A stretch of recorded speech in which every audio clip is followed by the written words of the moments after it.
And if there's one thing that I love about Philadelphia is that in times of trial and tribulations, we come together.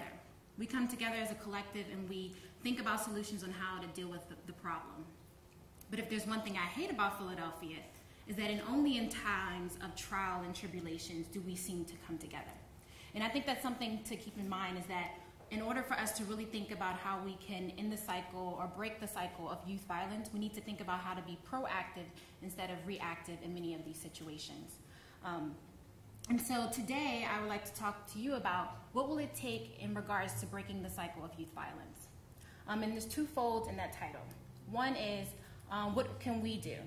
Violence just won't end with me. It just won't end with you. We as a collective have to find ways to work together.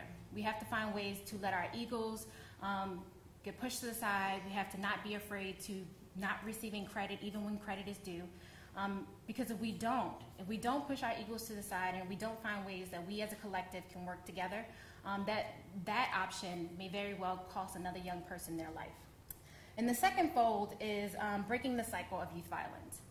Growing up in Philadelphia, it was always one thing that I've noticed is that young people who happen to be in violent situations, meaning that their parents committed a violent crime or they had a violent crime committed against them, they were more than likely to have a violent crime committed against them, or they would be committing a crime throughout their lifetime.